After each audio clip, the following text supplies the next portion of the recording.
This is the all-new Taos, a compact crossover SUV produced by Volkswagen that sits at the bottom of their SUV lineup. Of course, you have the Atlas at the top end, which is a vehicle that I own for my family. If you haven't seen any of my reviews on the Atlas or other three-row SUVs, you should check those out if you're interested in family SUVs. Below that, you have the new Atlas Cross Sport, and then the Tiguan, which I've reviewed as well. And now we have the Taos. Of course, we also have the ID4, which I haven't driven yet, but I'm excited to, which is their all-electric SUV. And the Taos comes in 3 different trim levels. You have the S, the SE, and the SEL. This one is that top of the line SEL. We don't have all the bells and whistles here, but we'll go through everything. Let's start off with the exterior design here. And looking at the exterior, let's first talk about that color. It is cornflower blue, which I do actually really like with this vehicle. The Taos is made to have a bold design that establishes its connection with the growing Volkswagen SUV family, and I can definitely see it. It definitely has a miniature Atlas Cross Sport look, and I do appreciate that over some of the more just bubbly rounded crossovers. Of course, if you look at some of the competition, which we'll talk about towards the end of this review, there are some that have some really out there styling, which I happen to prefer. But if you're looking at all of those and think that they're just too stylized and you want something a little bit more basic but still looks good, this Taos definitely checks that box. There is an available illuminated grille, which I would always X out. We do have LED headlights with an available adaptive front lighting system, and of course that front grille with the Volkswagen emblem in the front and that extra gloss black molding there on the bumper. I think the front end is a good look and looks like it could actually do something. Moving around the side, you see the unique square wheel wells, which aren't too square. They are kind of rounded, but they are more squared off to make this look a little bit more bold. And you've got that black cladding throughout the side of the vehicle here. We have body colored side mirrors. We have some nice chrome roof rails. Those wheels are 18-inch black alloy wheels, which I think looks really good in this vehicle, especially this package with the black cladding and that bright blue. I think that all looks really good as a contrast with each other. Moving around to the rear of the vehicle, you do have LED taillights. You have that Taos badge at the bottom of the hatch, the SEL badge there in the corner. You have a bit of a stylized rear bumper with some chrome, what look like could be exhaust ports, but they're not. It's just a chrome detailing in the bumper.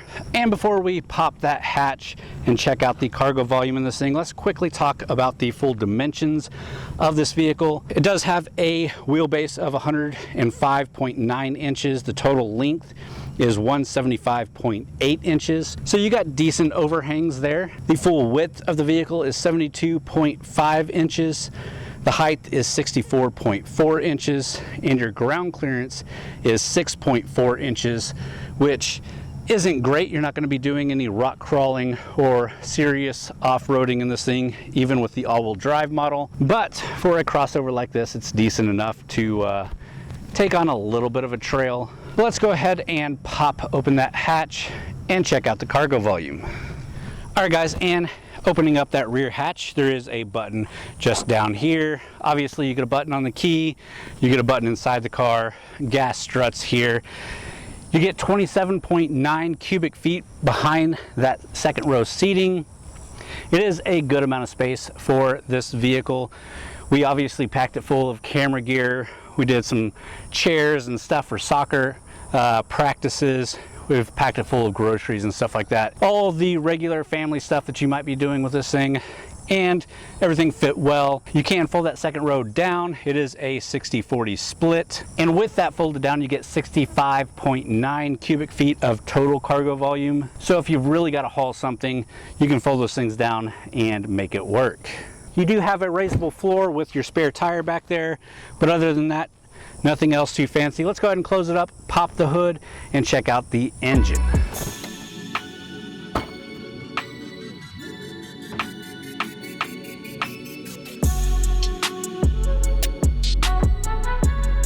So under the hood, you get one engine option, but two different setups. No matter what trim level you choose, you get a 1.5 liter turbocharged engine that pushes 158 horsepower, 184 foot-pounds of torque. And this one, the front wheel drive, has an 8-speed automatic transmission. You can get the 4Motion, which is their all-wheel drive platform, and that comes with a 7-speed DSG gearbox, but that's your only difference in buying one over the other. So with that, let's move on into the rear seats first, check out the rear of this vehicle, then move up into the front. We'll talk about the interior and the tech here, then we'll take it for a drive. All right guys, so let's talk about these rear seats. First thing you should notice is it's pretty spacious back here. This is basically the same as my driving position here, and I have plenty of knee room, plenty of room for my feet, plenty of headroom, even sitting up straight. And I'm 6'1" and kind of a bigger guy here, so it's nice that a compact crossover fits me this well. And of course, if you're gonna have kids back here, which I have all week, they fit just fine as well. We definitely got this thing out on the road with them 3 wide back here, and they really didn't have any issues. It's not the best, nicest materials back here, a lot of hard plastic, but not a huge issue. You do have your own vents, which is really nice, but not really your own controls. This isn't a tri-zone climate control, but we do have a USB Type-C charger back here for the rear seats. You also have a pull-down armrest with some cup holders and a bit of a pass-through here for the cargo area. But again, good size, decent materials. Let's jump into the front and really check out this vehicle.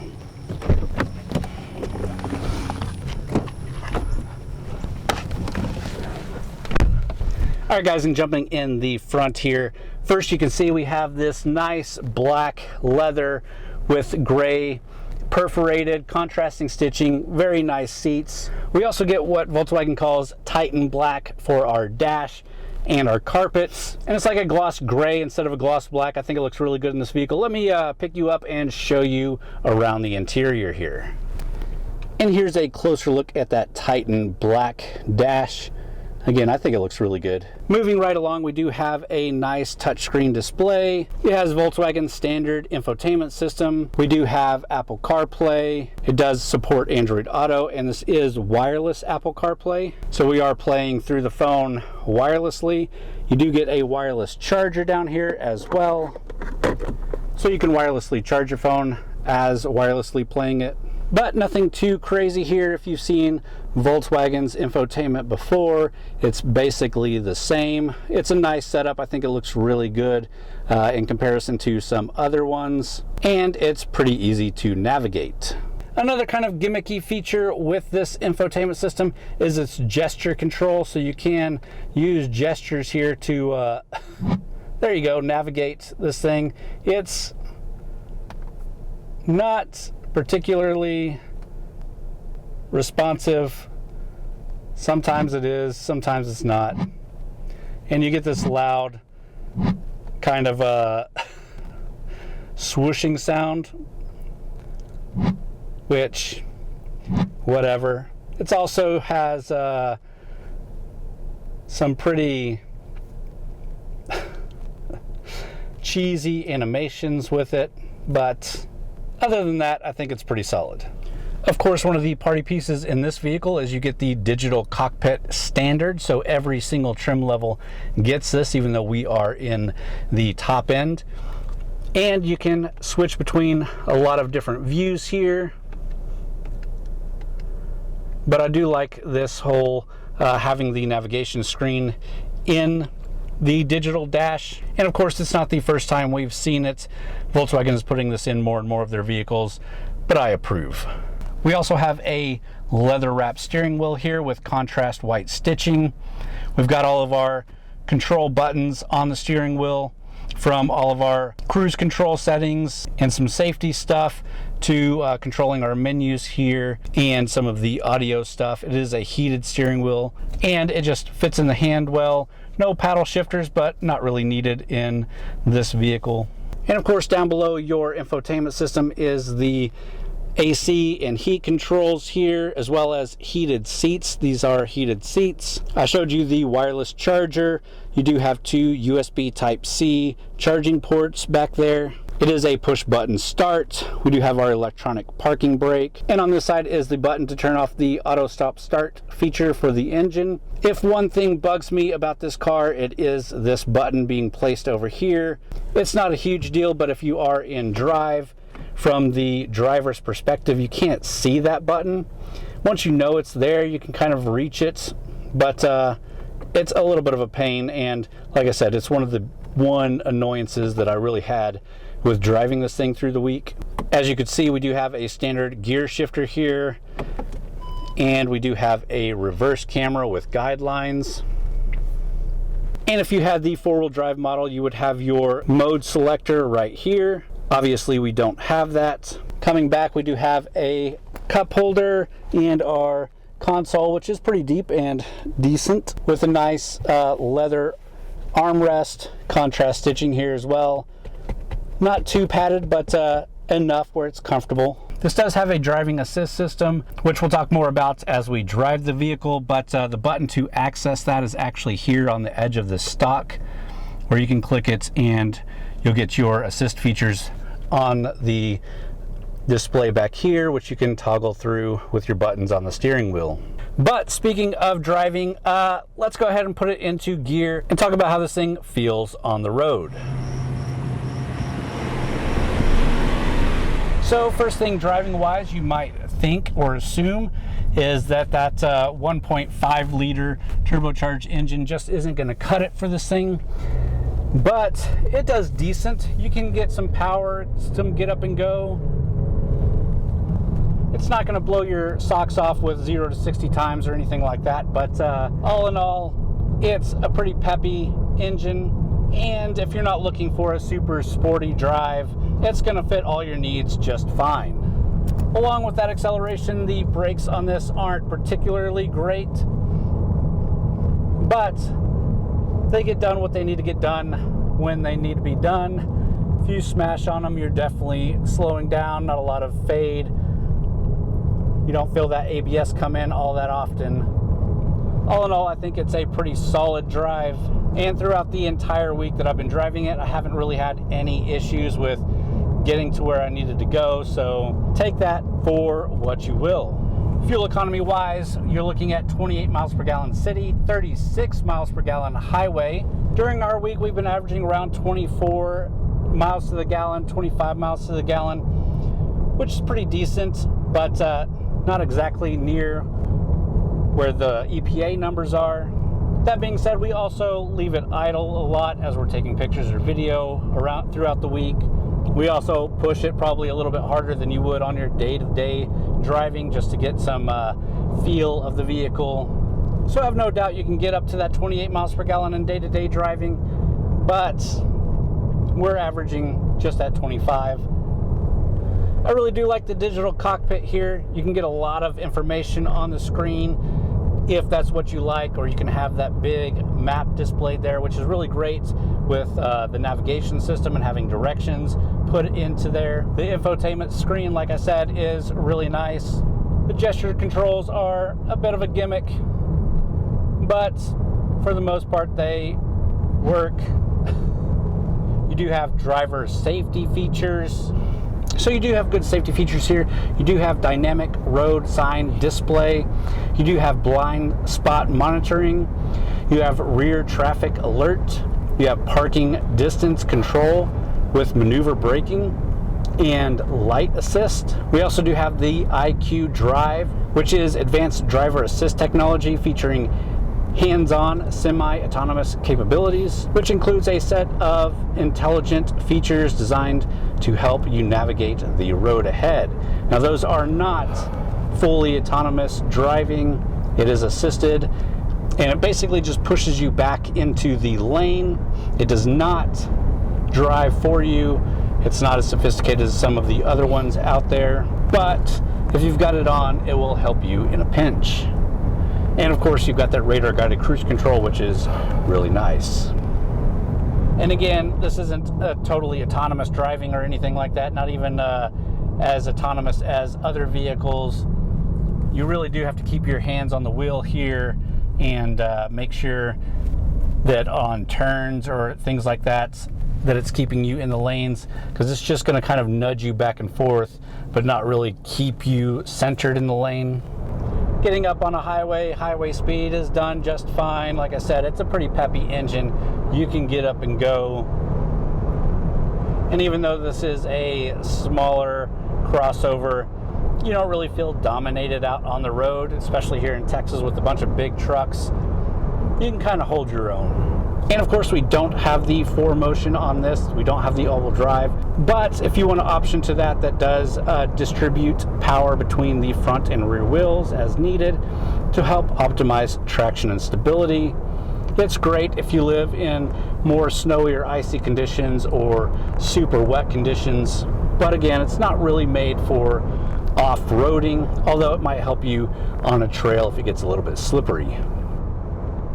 All right, and we've come up on a bit of a back country road, pretty straight. Let's do a quick 0 to 60 and see what we think. Let's put it over into manual shifting. There's no real drive modes that we can put it into a sport mode as far as I'm aware. So let's just get it. Ready, set, go.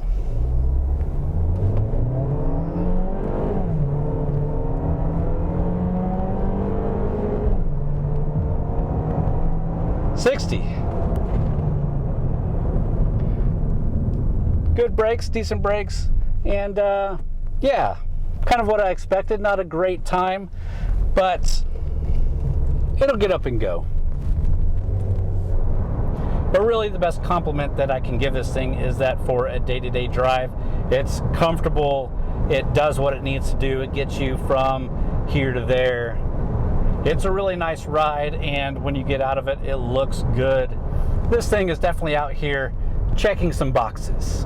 So at this point, you might be asking yourself what it costs to get in one. Let's pull back over. We'll talk about price and competition, and then we'll start wrapping this video up.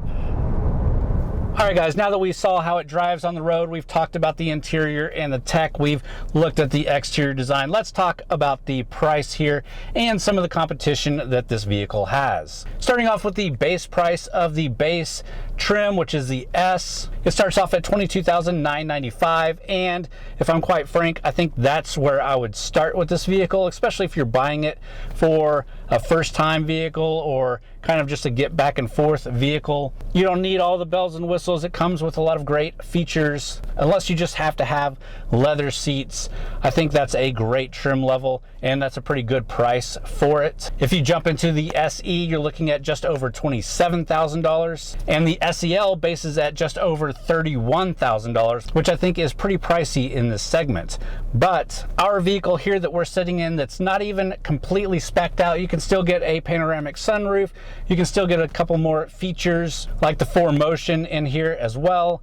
This one is just over $32,000 full MSRP, and again, it's a great vehicle. I don't think I would spend that much for it, but I would love to jump in that base trim and check it out. If you've seen me ever talking about my Volkswagen Atlas that I bought, I did buy the S, the very base trim. We have cloth seats, but we do have the V6 under the hood. We do have a rear view camera. It does have Apple CarPlay and everything still. And I've driven the top level trims. I've driven the mid-level trims. I really do like the package that I bought, and I think I would go for something similar if I was considering this size of vehicle as well. But that's going to come down to personal preference and how much money you want to spend. If you're looking at some of the competition, you can look at the Toyota RAV4, which is a decent vehicle in this space. The Honda CR-V, again, kind of a staple in this space. You do have the Hyundai Tucson, which I think is probably one of my favorite looking vehicles. It's just redesigned, really nice. And I do own a Volkswagen, but I also do own a Hyundai, and I'm kind of a Hyundai fanboy as well, so I do like that Hyundai Tucson. Along with the Tucson, you do have the Kia Sportage, which I think looks really good in its newest form. And you get a lot of tech and everything in those vehicles for a really good price. You could also look at the Mazda CX-5, which with the new turbocharged engine is really fun. I'd almost also pit this against like the Hyundai Kona or the Kia Seltos. It is not exactly the same segment, but they're pretty close in size, and I think a lot of people could cross shop them. So let me give you some of my final thoughts. Let's jump back out. Let's talk final thoughts, what I think after a full week of driving this thing, and then we'll wrap the video up there. Let's go.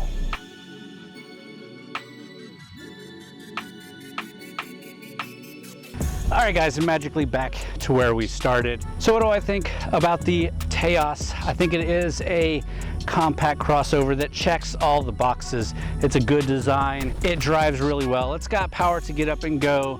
It's not going to be made for like serious off-roading or anything, but it'll probably handle itself with that 4Motion just fine on most little trails. Put some beefier tires on it and I'm sure it'll do just fine. Like I said, as far as competition goes, I really like that new Hyundai Tucson. That styling just does it for me, and I'm kind of partial to Hyundai.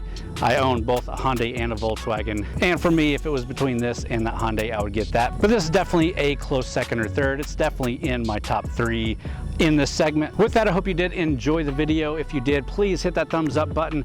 Leave me a comment down below. Let me know what you think about the Taos. If you made it this far and you're not already subscribed to the channel, please subscribe to the channel. We do weekly reviews on all sorts of vehicles. Also, go check out TXGARAGE.com, where we got a lot of written reviews as well as event and news coverage from a lot of really great authors over there, plus some nice merch to check out. And with that, guys, again, I hope you enjoyed the video. Thanks for watching.